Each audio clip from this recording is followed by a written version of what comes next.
A big warm welcome to the Becoming of Business, Bob for short. I'm your host, Linda Bjork, here to explore what the future of business holds.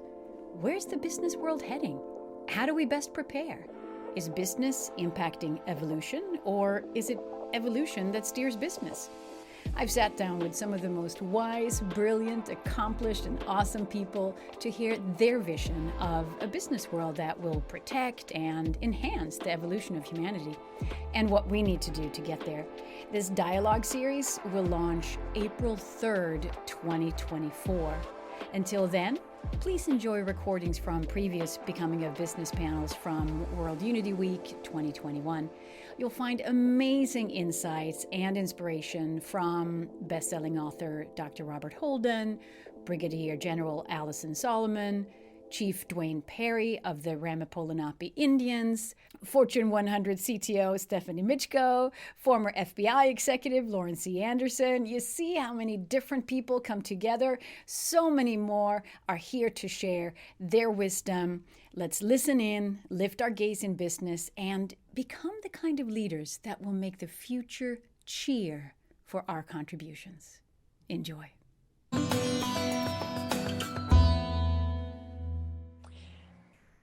There is in the development of human consciousness and the development both at an individual and a collective level, there is a developmental progression as people grow, as people move in the direction of maturity, that moves from us early in our lives from an identification with me and mine and what can I get for me, to a larger identification with a specific group or an ethnicity or a religious identification or affiliation.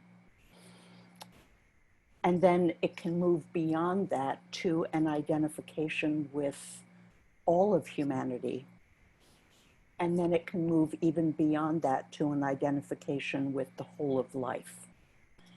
And this has been described as the movement from developmentally from an egocentric to an ethnocentric to a world-centric to a cosmocentric perspective and worldview and identification. I think that what you're describing is that within the realm of religion and spirituality, there has been the beginning of the emergence of world-centric and cosmocentric perspectives.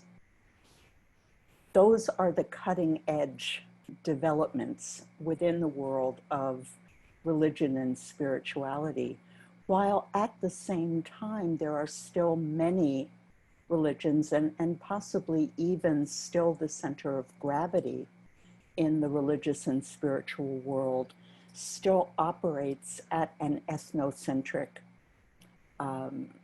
level of perspective and worldview.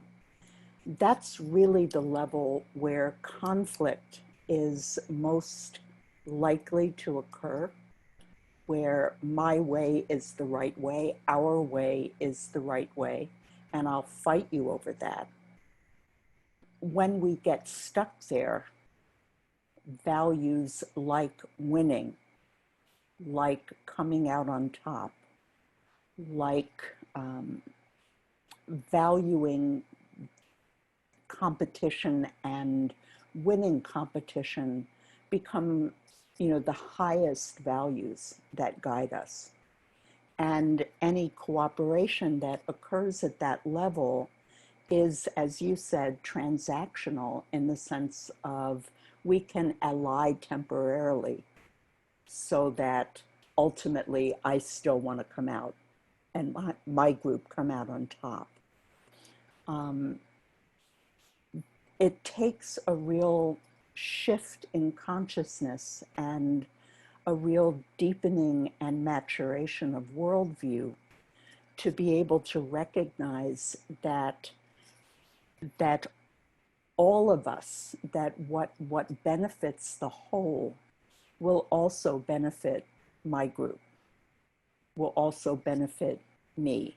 And it's that kind of overarching recognition of our interdependence and interconnectedness that gives rise to the movement that you're describing, not only within religion and spirituality, but I think that that's really the arena. And it really speaks to this image I have of the business world being a teenager. It really does speak to the developmental level that business is. And I have to say, with the groups that I actually do see having come quite far, it's on the entrepreneurial side. But you think of entrepreneurs as young and teenage like, all the while, I kind of see the corporate and big corporations pretending with their suits to be adults. But what's really true is that the mindset is very, very much so what you're describing, which is the me consciousness, and the whole system is rigged for it. The first thing is like, I try to remind myself that there really isn't such a thing as business. Business doesn't really exist. It's just what we get up to every day. So business of itself is simply an expression of us. If we think that business is something other than us, that's when I think business can become a shadow for us, and where we give away, if you like, our wisdom to a Frankenstein that we then feel as if business is doing something to us. Whereas what we have to remember is actually, no, wait a minute, this is all down to us, and this is what we're about. In 2000, I created a bespoke consultancy called Success Intelligence. And the basic idea was that the challenges we face today don't require more effort, they require more wisdom. And that actually the definitions of success that are going to work in the future are going to be love-based definitions of success. And I made the point that actually, if your definition of success has little or no mention of love in it, then get another definition, because it's not going to work for you. Yeah. So first and foremost, I would just say that I think the groups that I have worked for are groups who were ready and willing and wanted to try something new. I do think they're in the journey, and I'll frame it within the journey of success for a moment. I think after a certain amount of success, what seems to happen is we hit a crisis of meaning. We hit a place where we go, well, is that it? And I think that's partly because of what Diane's just mentioned, which is that in the early days, normally success is about me and my life and what I'm about. And it takes us so far, but after a while, I think we may have the look of success, but we're not feeling it. And there is this feeling of a crisis of meaning. And so therefore we start to look for a more meaningful sense of success, a success with perhaps a greater sense of purpose, maybe less about ambition and more about purpose. And it's a success that becomes much more about all of us, or maybe more of us to begin with, and then eventually, hopefully, all of us. And we're moving in a way really from success to real success. That's the journey, in a sense, and an expression of who we really are. Not just about gain anymore, but more about some sort of creative cooperation and to see how far, you know, this can go. And so therefore, those are the organizations that I've worked with the most. And I think there is this great need to have our work and to have business be an expression of who we are, rather than just a thing that we do. And also that our work can be somehow an expression of our heart and of our love and in a sense of our dharma, that this is our purpose, and it's could even be part of the Great Commission that we love each other, and so when we look particularly at religion and business, for example, perhaps they're only given two different names because you're trying to do two different things with them. But if you just tried to do the same thing with religion and business, if it was just an expression of your love, then you wouldn't have to be sort of a business self today and a spiritual self another day. I actually was struck as Robert was talking about, I don't know if this parallel works, I haven't thought it through much, but what America and arguably the world is going through now, the recognition that white people in particular kind of thinking it was okay the way it was, and we were kind of coexisting, whereas meanwhile the Black population is saying, you have no idea, and you haven't had any idea for 400 years. But it appeared to a certain level, if you're not really looking carefully, it was sort of coexisting. It was striking me as you were talking, Robert, that I feel that's what's going on right now in the world of business and profit versus love. That we've been thinking we can kind of coexist. That we got to take care of people. People matter. We can kind of do that enough, and it'll be okay. And not realizing that there's an uprising that will be happening in business too, that will overturn business in a way. I think our civilization is being overturned now in a needed way, in a growthful way, in a nourishing way, around the racial divide, et cetera. Life experiences now, kind of one after another, are forcing us to look at where we're stuck in our head with our attachments, with our identities that are self-limiting, let alone separating us from others, compared to where our heart knows it wants to go and needs to grow and needs to grow. And I continue to have this unshakable faith that it is through the heart where we will ultimately connect. We need to move away from, I'm going to use the term rational way of approaching the world, which includes the relationships we're in there. And as Bruce put it, include the heart. And then Robert, love. I articulate a little bit differently. I say we need to move away from a strictly transactional relationship to a more relational one. I don't use the word love and heart just because I don't know if people I'm in the room are going to respond to that. But the reason that they seek out me and my work has any relevance is because there's an awareness that what got us here sucks. And that people are miserable and disconnected. And just one of the indicators of that is the suicide rate. And it's really cruddy when we have to look at suicide rates to get a sense of like how bad is it out there. One of the communities I talk to quite a bit are independent school educators. And they're on the front lines of seeing it so bad that kids are killing themselves. And I don't know how many Americans know the number 2 cause of death of young people in this country is young people killing themselves.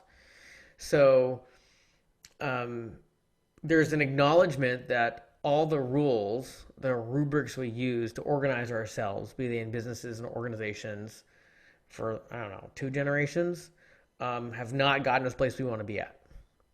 And so for a certain number of, I'm going to call them elite organizations, those who are willing to look in the future and say we got to change something and make the future different, they're willing to look around to see what would be in contrast to that.